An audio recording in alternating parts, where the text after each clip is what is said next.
Et coucou, on se retrouve comme chaque semaine pour notre petit point actu BL. Alors comme la semaine dernière, j'ai un petit peu de retard sur la programmation habituelle, on va dire. D'habitude, je poste la vidéo le dimanche et là, on va dire que j'étais prise une petite flemmasse ce week-end et du coup, voilà, un petit peu de retard cette semaine encore une fois. Je vais essayer de faire en sorte que ça ne devienne pas une habitude. Concernant les anniversaires cette semaine, mercredi, on fêtera celui de Pipi Crit, c'est 26 ans. Jeudi, celui de Top Tap. Alors Top Tap, je me rappelle pas l'avoir vu récemment. Même Pipi Crit d'ailleurs, je pense que c'est des acteurs qu'on risque peut-être de ne plus revoir dans des BL. Jeudi, ce sera aussi l'anniversaire de Lee Shi-kang. Alors lui, c'est un acteur coréen, mais qui a joué dans un BL taïwanais, qui est Because of You. Ça date aussi un peu. Et enfin, samedi, on fêtera les 20 ans à peine de Si, qu'on a pu voir évidemment dernièrement dans Only Boo. Concernant les débuts de série, on sera bien gâtés cette semaine quand même, hein, parce qu'il y a quand même des grosses sorties qui étaient très attendues. Alors, pas forcément concernant Love is a Poison, qui apparemment est un BL assez ancien, si j'ai bien compris, un japonais sur Viki. Ça, c'est pour aujourd'hui. D'ailleurs, j'ai jeté un œil ce matin et c'est déjà sorti, hein, les premiers épisodes. Ensuite, Pit Babe 2, pour la Thaïlande, vendredi. Alors je suppose que ce sera un combo de YouTube et une autre plateforme. J'ai pas encore vraiment toutes les infos. Je mettrai à jour évidemment quand ce sera sorti. Alors Pit Babe 2, c'est une sortie qui était quand même assez attendue vu le succès du premier opus.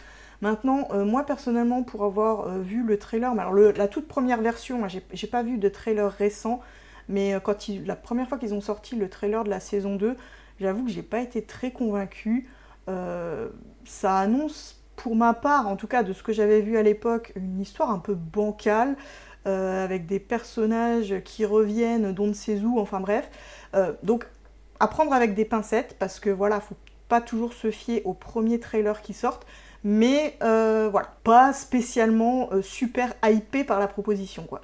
Et puis samedi, on aura le début de The Next Prince avec Z et New New. Là aussi, c'est une série qui a été annoncée il y a très longtemps, plus d'1 an, que personnellement, j'attendais pas spécialement avec impatience, mais je suis quand même très curieuse de voir cette proposition.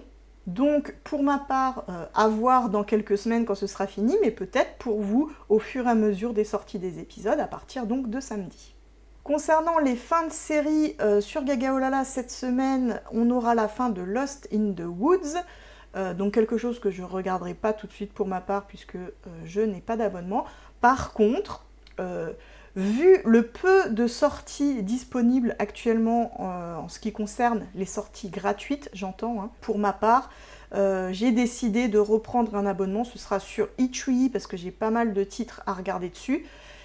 Et d'ailleurs, juste après le montage de cette vidéo, je vais me lancer sur Gel Boys parce que ça me fait très envie. Je suis très intriguée par cette série, par la proposition, voilà, autour de l'univers des ongles et tout ça. Et puis cet aspect très moderne que j'ai pu ressentir dans le trailer, notamment au niveau des relations en elles-mêmes. Et voilà, je suis très curieuse de regarder Gel Boys, donc ce sera vraiment là pour tout de suite après. Et puis, je vais pas vous faire tout le débrief, évidemment, de ce que je vais regarder ces prochaines semaines sur Itch.ly, mais bon, vous aurez l'occasion de découvrir ça dans mes avis vidéo. Par contre, donc après Jail Boys, je pense qu'en priorité, je regarderai Two Worlds, parce que j'en ai entendu vraiment beaucoup de bien. Et voilà, j'ai envie vraiment de commencer par un BL qui va me faire plaisir, et que je vais apprécier, quelque chose de vraiment bonne qualité. Donc je pense pas trop me tromper en partant là-dessus. Pas d'événement particulier pour ma part à noter cette semaine dans l'univers BL ou sur Boys Love Folly, donc je vais passer tout de suite à la réponse à une de vos questions. Et c'est Olivier cette semaine qui me demande quelles sont les séries qui pour toi sont sous-cotées ou à l'inverse surcotées. Donc je vais commencer pour l'aspect sous-coté, donc des séries qui pour moi sont très bien, mais qui dans l'ensemble ont mauvaise réputation, on va dire, auprès des fans BL. Donc voilà, moi en y réfléchissant un peu, il y en a vraiment 3 qui me sont venus comme ça, directement, instinctivement, on va dire. Alors, il n'y a pas forcément que ceux-là, hein, mais voilà, c'est vraiment les premières auxquelles j'ai pensé. Évidemment, Secret Crush on You, là je vais pas vous cacher, vous le savez normalement que je suis absolument fan de cette série, bien qu'elle soit assez mal aimée, on va dire, notamment pour le personnage de To, qui est un peu bizarre, on va dire, hein, on va pas se le cacher, qui est un peu weirdo comme ça, et qui peut paraître très très agaçant aux yeux de la plupart d'entre vous. Et ça, j'en suis complètement consciente, mais en fait, c'est justement pour cet aspect-là, pour ce côté très, très bizarre du personnage, que moi, personnellement, je fonds. Parce que on note en fait une évolution au cours de la série, et moi c'est ça qui me plaît, c'est de voir comment la relation entre ces deux-là évolue vraiment au cours de la série, en passant presque d'un statut d'idole, de célébrité, alors même si c'en est pas une, mais voilà, d'amour à sens unique, très très lointain et irréel, à quelque chose de très concret, et à, entre guillemets, la confiance en lui que gagne le personnage au gré de son évolution. Et voilà, alors c'est vrai que pour ma part, je trouve que la première partie de la série, j'en conviens avec beaucoup d'entre vous, est pas très engageante forcément, hein, elle est très agaçante. D'ailleurs, moi quand je regarde Secret Crush on You, ce qui m'arrive à peu près une fois tous les 6 mois, hein, j'ai besoin de ma petite dose comme ça, je commence toujours à l'épisode 5, évidemment parce que je connais déjà le début, donc voilà, mais c'est vrai parce que pour moi, les premiers épisodes sont... Alors je dis pas inutile, hein, forcément ça ouvre l'histoire, mais un peu agaçant, c'est vrai. Et c'est d'ailleurs pour ça que beaucoup d'entre vous ont abandonné vraiment au début de la série. Par contre, moi j'encourage toujours ceux qui l'ont fait à quand même regarder la suite, parce que personnellement, je surkiffe ce BL, j'adore tout ce qui s'y passe dans la deuxième partie. Voilà, il y a vraiment beaucoup de belles choses. Toujours un peu ce petit côté weirdo quand même en fond, hein, mais quand même qui gagne à être connu pour moi. Dans les sous-côtés, j'avais aussi envie d'évoquer Three Will Be Free. Alors il y a tout un débat pour savoir est-ce que c'est un BL ou pas. Alors pour moi, c'en est un, puisque il y a une romance BL dans tous les cas, même si c'est sûr, elle n'est pas conventionnelle et elle n'est pas traditionnelle par rapport à ce qu'on connaît habituellement, puisque là, on n'est pas sur un couple, mais sur un trouble. Et en l'occurrence, on n'est pas sur un trouble composé uniquement de garçons. C'est-à-dire que, comme on le voit à l'écran, enfin, comme on le suggère, mais peut-être que vous ne le savez pas, en fait, il y a donc un trouble entre Tetawan, Joss Wehar et une charmante jeune fille dont je ne connais pas le nom. Vous m'excuserez de ne pas la citer, mais voilà. Alors ouais, je vous avoue que c'est pas une romance BL traditionnelle, ça c'est certain. Mais en tout cas, pour ma part, j'ai un excellent souvenir de cette série, que ce soit pour le scénario, pour les acteurs, parce que là, on voit que ceux-là, mais il y a toute une brochette d'acteurs de chez GMM TV, on a du Pod, on a du Top Tap, on en a beaucoup d'autres, je ne saurais plus tous vous les citer. On a Jenny aussi, qui est incroyable dans son rôle de femme trans dans cette série. Pour moi, c'est le meilleur rôle de femme trans que j'ai jamais vu dans un BL. C'est-à-dire, on est vraiment loin des clichés, des manières, des cris, de l'euphorie un peu hystérique que peuvent avoir d'habitude ce genre de personnage. Et vraiment, vraiment, vraiment un très très beau personnage. Et puis cet univers de mafia, de criminalité, du suspense, de l'action, enfin bref. Pour moi, cette série... Et puis de l'amour aussi, hein. J'ai oublié de le mentionner, mais vraiment une belle histoire d'amour. Et pour moi, bah voilà, cette série, vraiment, elle est à voir, ne serait-ce que pour sa connaissance personnelle, on va dire. Mais franchement, moi, j'ai beaucoup aimé cette série-là. Et pour finir, j'avais juste envie aussi de toucher 2 mots sur End of Love, parce que ça fait partie de mes BL un peu doudou en fait. Quelque chose que je regarde régulièrement quand je sais pas quoi regarder d'autre. Alors il n'y a pas que lui, hein, il y en a d'autres comme ça, je switch un peu. Mais c'est vrai que celui-là, il en fait partie, alors que c'est pas vraiment un BL qui est très bien coté, justement.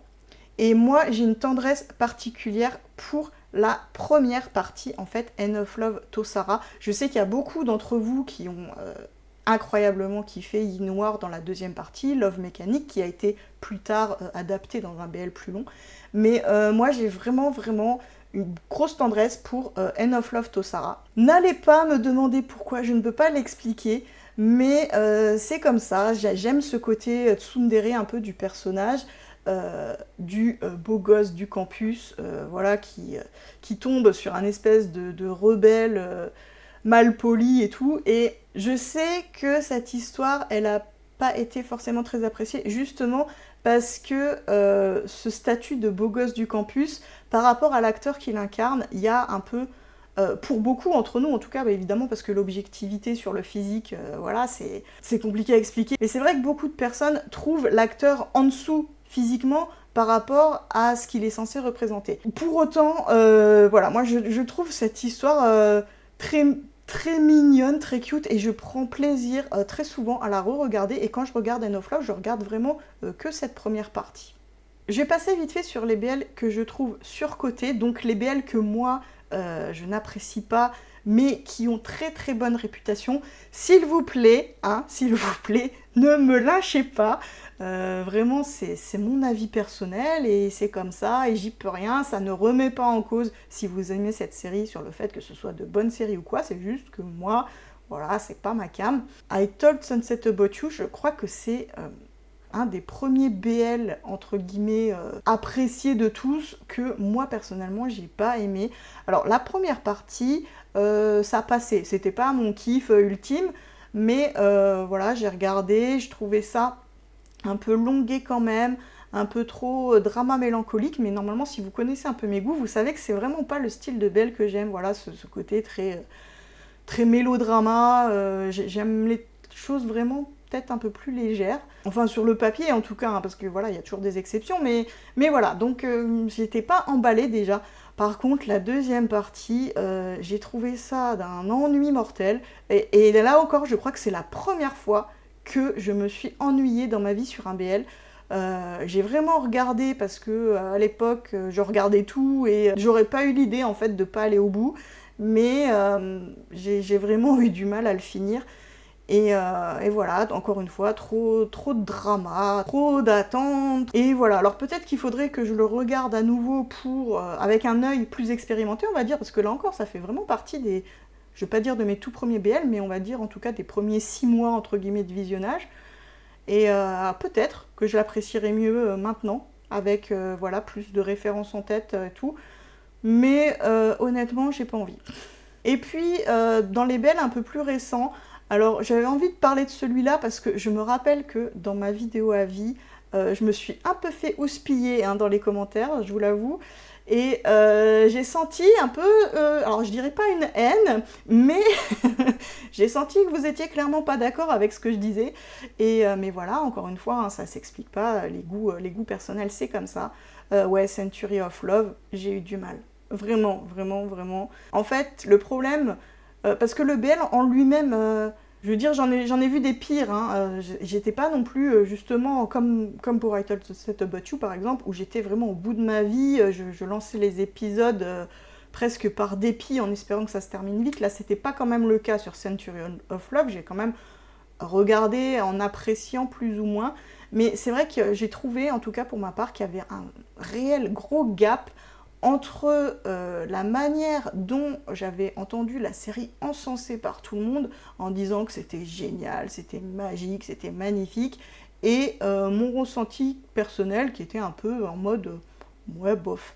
Voilà, donc là je suis pas sur une série que j'ai pas du tout aimée et que je trouve un navet et que je trouve super ennuyeuse ou quoi, mais voilà, vraiment pour moi elle est surcotée dans ce sens-là, dans le sens où je vois pas la magie, quoi.